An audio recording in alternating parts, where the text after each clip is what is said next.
Welcome back, tankers, to another video, you guys. Today we're going to be talking about the 3 new traction systems, or the speed equipment that are in the game right now. There is 3 of them. Traction system, which gives you 10% to your max speed and 10% to your whole rotation.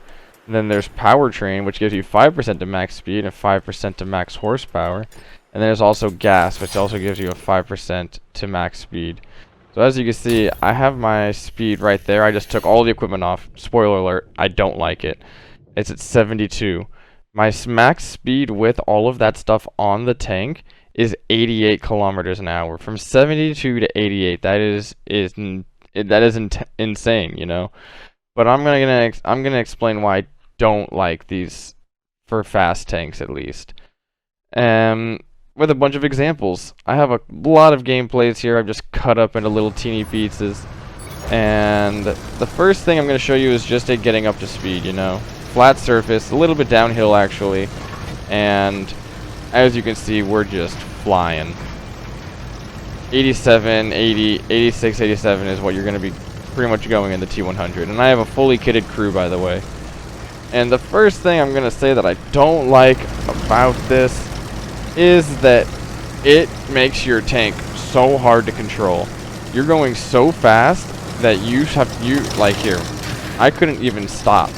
I was going so fast that I just rammed right into the side of that thing right there, and I had no time to stop.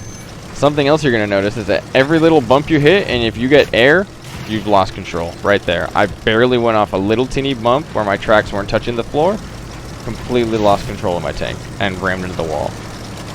Alright.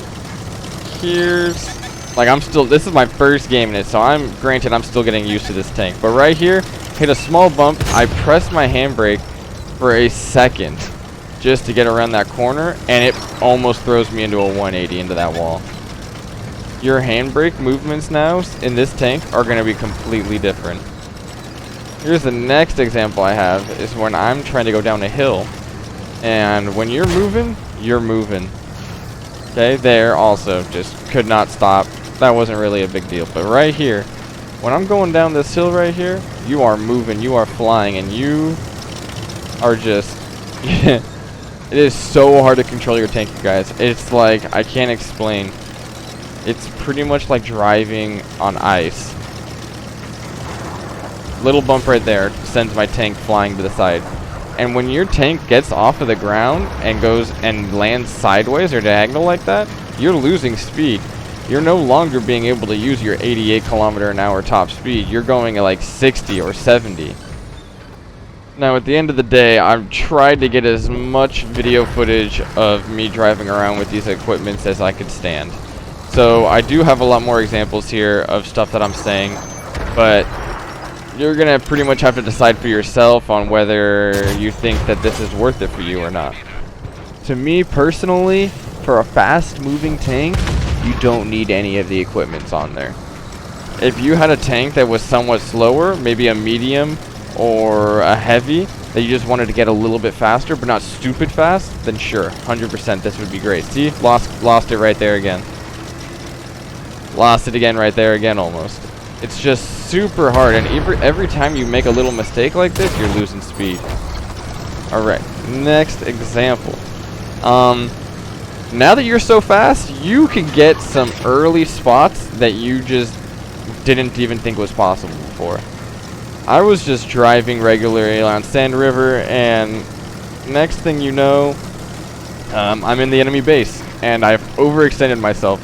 Granted, this is something that you can correct after playing a couple games, but nonetheless, there's not really a point of me being up in here right now. Like, I just found the entire team, and I'm out of position, and I'm going to get absolutely punished for it. What's the point of having all this speed? None of my teammates are over here to help me. This is not what you should be doing. This is more of a fact. This is something you can fix. This isn't something that's sort of the equipment slots themselves' fault, but it's more of something that you will find yourself doing and you'll have to correct if you put all these equipment slots onto your fast tanks. So I'm done. I'm pretty much done in this game. Almost lost control right there of the tank again. See me drifting right there. It's just every little hill or bump you hit, you're just risking losing traction, losing speed. And it really hinders the tank. And you're gonna see, pop a handbrake. That was actually a good handbrake, but you're just seeing right now, even though I have this top speed, 82, boom, I still get taken out. A good player will always be able to take you out no matter how fast you're going. This speed only helps you when you're trying to fight people that are less skillful. You know, sometimes you'll get lucky, and sometimes you won't. Like in here. I'm up here at the front, trying to spot for my team. And honestly, I don't know why my teammates are not going to be covering me. They're all back there in that corner, but none of them put any shots downrange over here.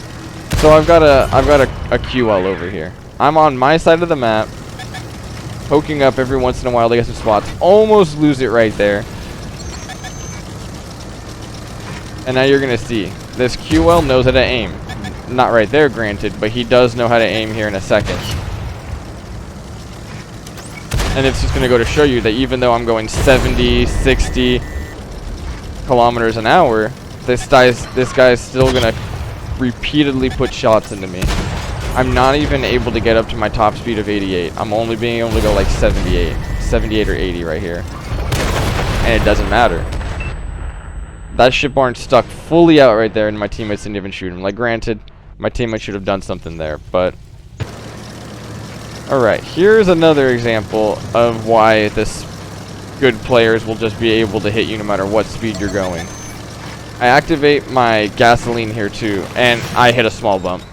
Little teeny bump like that sends me into the wall, completely ruins my run here. Now granted, this is not how I usually play, you guys.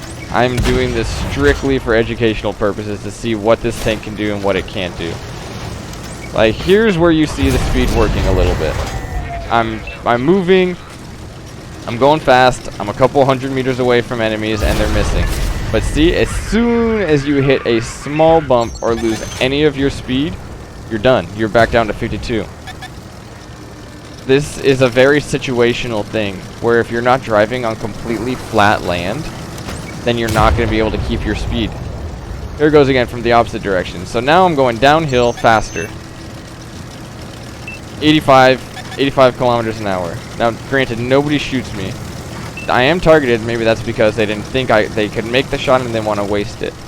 But it's very situational, like I said. If there was a Unicum, Super Unicum on the enemy team, he would have probably taken that easy shot on me. I was out in the open. Granted, I was moving fast, but I was out in the open. And he probably wouldn't have been able to make it. So now I'm just going to go right back the same exact way I came from. I want to just test this tank out and see what it can do. I would have been dead right there. Let's just say that RNG didn't bless my life right there. I would have been dead 100%. And then I also run into the wall again. This is something that you guys are going to have to take into consideration when you're putting this on your super fast tanks. Like, and here I go again. Really pushing the envelope. But it's a little cringy watching. Thank God I already 3-marked this tank, or else my damage standing would just be... I'd be starting at like 12% again. See that little bump right there? That little bump I hit, and that one right there, I was going 70 back down to 60. Every little bump you hit, you are losing speed. Speaking about losing speed when you lose traction, right here, boop, boop, lost all of my speed. Granted, this thing gets back up to speed pretty dang fast, but nonetheless, here's a good example of... This is me just going in a circle fast, but it doesn't matter how fast I'm going right here. If this kid had a little bit more skill, he would be able to hit me consecutively like how I'm hitting him. Just because we're going in a circle here fast doesn't mean that it's a hard thing to hit, a hard target to hit. And I'm even missing some shots here, but that one would have gotten him. And now we switch over here to the M60. I don't think this M60 hits a single shot on me. Well, he hits me there because, again, I lost speed when I got off and lost traction right there. But now I'm just going to do the same thing. I'm just going to go in a circle, and he just can't keep up with me. But like I said, a good player will be able to lead their shots easily without a single problem. I should not have walked away from this situation. The M60 should have either killed me or very much injured me, put me to a one-shot. Alright, and now you'll see me get some major air, and this just goes to show why I don't really like having speed right here. Look at I just snuggled right up with the machine. I said, hey bud, I'm ready to go back to the garage, and he said, alright, I'll send you there. I'm like, hey, thanks man, appreciate it. Here's another example. A good player will be able to hit you no matter how fast you're going. There it is right there. It is easy to give lead to a tank no matter what speed he's going. And this is just examples of it. This guy, this player in the 48 patent is a good player, and he keeps punishing me. Granted, not right there because I wasn't driving, but here I'm driving again, and he's gonna get me again. Just like that. And again at the end of the game, full speed. Boom. These are not hard shots to hit, you guys. When you're going fast, it doesn't really mean a lot. If you're going in a straight line, and if you're not going any over obstacles, then you're just a regular old target to hit. So to just recap all of my thoughts on this, is that I would not put these equipment slots on a very fast tank. I would put it on a medium or a heavy that could use a little bit of a boost, but not to an extent where you're losing traction or it makes your tank hard to control. Or if you just want to have a little bit of fun, then sure, throw it on a tank. You can have a lot of fun with these equipment slots, trust me, but you're just not very competitive. I would very much rather just run my optics and my vert stabs and my vents and just play how I usually play, way more competitively. I get my view range and I get my camo back. And my next video, I'll actually just show you guys a video of me just having some fun with these equipment slots on. You guys, thanks so much for watching. If you guys liked what you saw today, ammo rack that like and subscribe button and hit that bell notification icon if you want to be updated when I drop another video. Alright you guys, have a good one. Peace out.